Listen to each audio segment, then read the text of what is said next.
Okay, magluluto. Lagam muna natin yung itlog within 10 minutes. Cooking Indomie, pagkain ng OFW guys. Ulit na lang kayo dito. Alam nyo ito, it's all ingredients. Always this.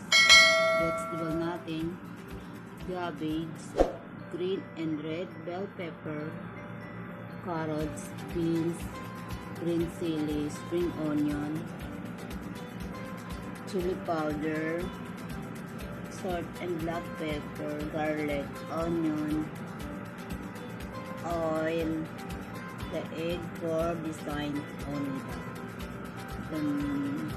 and using the sauce of Indomie,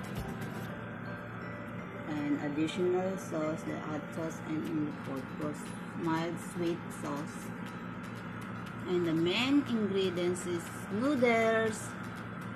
Let's cook now. Put the oil. 2 teaspoons.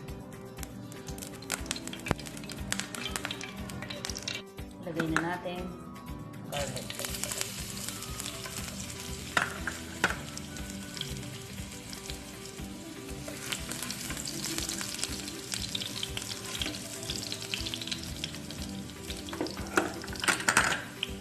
Onion.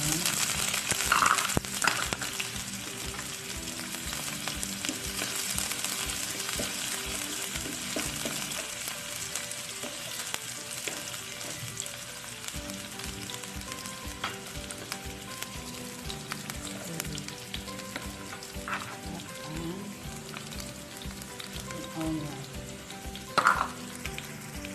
Put the vegetable ngayon. Gulay natin. Ang carrots. And beans. Gulay natin.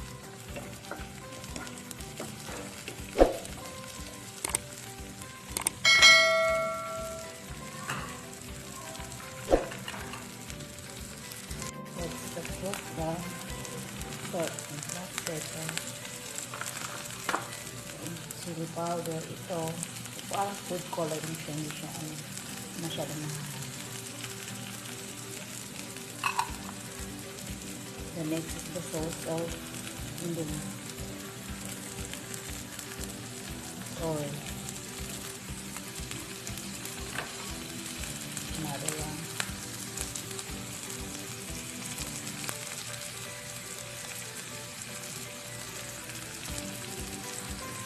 Put additional water.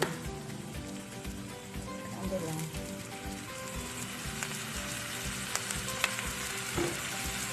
Teaspoon.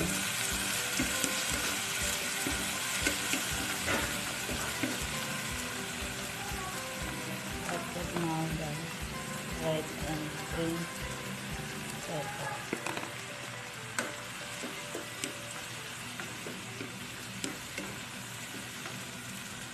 Granules. The noodles within 2 minutes. 2 minutes. Nalagay na natin yung noodles at cabbage.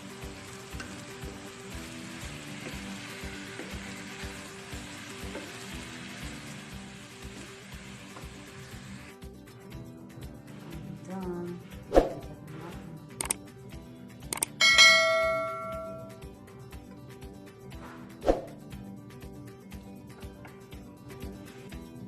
Indomie now is done to cook.